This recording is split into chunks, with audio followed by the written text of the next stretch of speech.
নমস্কার সবাইকে। আজ একটু অন্য টাইপের ভিডিও নিয়ে এলাম। কাল আমার ক্লাস ছিল, এটা আমার পূজালির ব্যাচ। তো ভাবলাম বাচ্চাদের আমি ঠিক কীভাবে প্র্যাকটিস করাই তার একটা ছোট্ট ক্লিপ তোমাদের সাথে শেয়ার করি। বাচ্চাগুলোকে এই ফোক ডান্সটা আমি গত সপ্তাহে শিখিয়েছিলাম। তো এই সপ্তাহে ভাবলাম নাচটা করবার আগে ওদেরকে কোথায় ঠিক কীরকম এক্সপ্রেশন আমরা করব, কিভাবে লুক দেব, এই জিনিসগুলো শেখাই।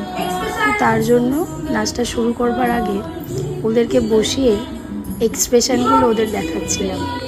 তো আমি তো নিজেই দেখে অবাক, আমার থেকে ওরা ভালো এক্সপ্রেশন দিচ্ছে এবং ব্যাপারটাকে যে কত সুন্দরভাবে এনজয় করছে তোমরাই দেখো।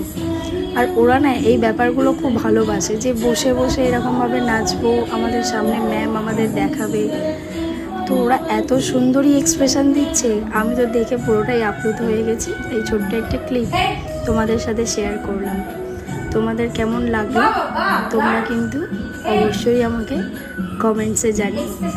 ধন্যবাদ সকলকে, সবাই ভালো থেকো, সুস্থ থেকো।